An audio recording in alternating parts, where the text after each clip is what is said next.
Delhi high court న్యాయమూర్తి justice Yashwant Varma నోట్ల కట్టల కేసులో 3 సభ్యుల కమిటీ దర్యాప్తు కొనసాగుతోంది. Fire officer Atul Garg statement record చేశారు. 8 గంటల పాటు విచారించిన కమిటీ స్టేట్మెంట్ ను రికార్డ్ చేసింది. అయితే ఇవాళ కమిటీ ఎదుట జస్టిస్ యశ్వంత్ వర్మ విచారణకు హాజరవుతారు.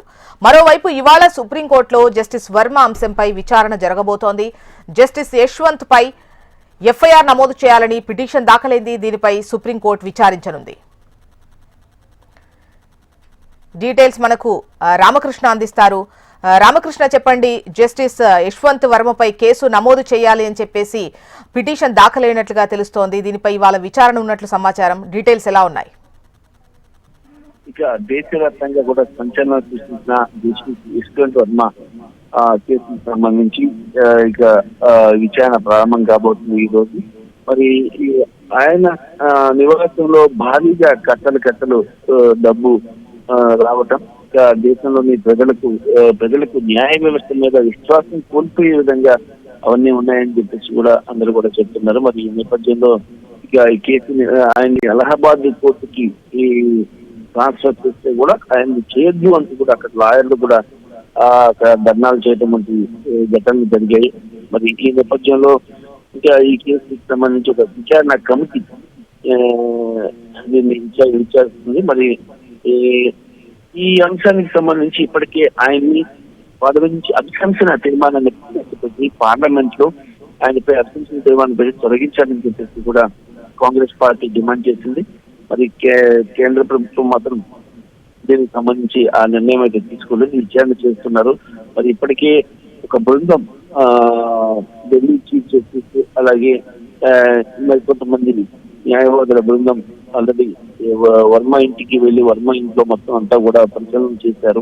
పరిశీలన చేసి అక్కడ ఎక్కడ జరిగింది ఘటన, మరి ఎక్కడెక్కడ నోట్ల కట్లు కాలిపోయాయి నేను కూడా చూశారు. చూసిన తర్వాత ఇక దానికి సంబంధించి ఆ రిపోర్ట్ ని తీసుకున్నారు. మరి తర్వాత ఈ కేసుకి సంబంధించి ఇప్పటికే ఢిల్లీ పోలీస్ కమిషనర్ రిలీజ్ చేసినటువంటి వీడియోలు కూడా సోషల్ మీడియాలో బాగా వచ్చిన నేపథ్యంలో దేశవ్యాప్తంగా దీనిపై తీవ్రమైన చర్చ జరిగింది. న్యాయ వ్యవస్థపై ప్రజలకు నమ్మకం కోల్పోయే విధంగా జస్టిస్ వర్మ ఇంట్లో నోట్ల కట్లు బయటపడటం దీన్ని ప్రభుత్వం తీవ్రంగా పరిగణించింది.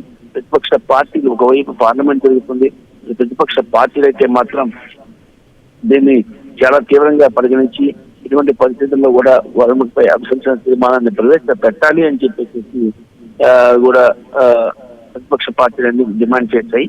మరి ఈ నేపథ్యంలో వర్మ అంశం ఈ రోజు విచారణకు రాబోతుంది. మరి ఏ విధంగా ఉంటుందో కూడా ఇక వేచి చూడాలి. అయితే ఇప్పటికీ అలహాబాద్ కోర్టు ట్రాన్స్ఫర్ చేసినప్పటికీ కూడా అక్కడి నుంచి తీవ్రమైన నిరసనలు వచ్చాయి. ఈ నేపథ్యంలో ఆయనపై అభిశంసన తీర్మానమే కరెక్ట్ అని చెప్పేసి ప్రతిపక్ష పార్టీ చెప్తున్నాయి. అక్కడ ఎలాంటి నోట్ల కట్టలు జరగలేదు, వాటితో నాకు సంబంధం లేదు అని చెప్పేసి కూడా వర్మ తన కాపాడుకునే ప్రయత్నం అయితే చేస్తున్నారు. మరి దీనికి సంబంధించి ఆల్రెడీ పోలీస్ కమిషనరే నేరుగా ఈ వీడియోని సోషల్ మీడియాలో పెట్టడం, అలాగే ఫైర్ డిపార్ట్మెంట్ కూడా దీన్ని ధృవీకరించడం, ఎంత ఎవిడెన్స్ వచ్చిన తర్వాత కూడా జస్టిస్ యశ్వంత్ వర్మ దీనికి సంబంధించి తనకి సంబంధం లేదు, తనకు తప్పుదో పట్టించే విధంగా ఉన్నాయని చెప్పడం, దానితో పాటు జస్టిస్ యశ్వంత్ వర్మకి కొంతమంది జడ్జిలు కూడా సపోర్ట్ చేయడం, ఆయన చాలా మంచివారు, ఆయన ఇలాంటి విషయాలు తెలియదు, ఎలా వచ్చింది తెలియదు అని చెప్పేసి కూడా చెప్తున్నారు. మరి దీనికి సంబంధించి మాత్రం చాలా తీవ్రంగా చాలా తీవ్రంగా పరిగణిస్తుంది.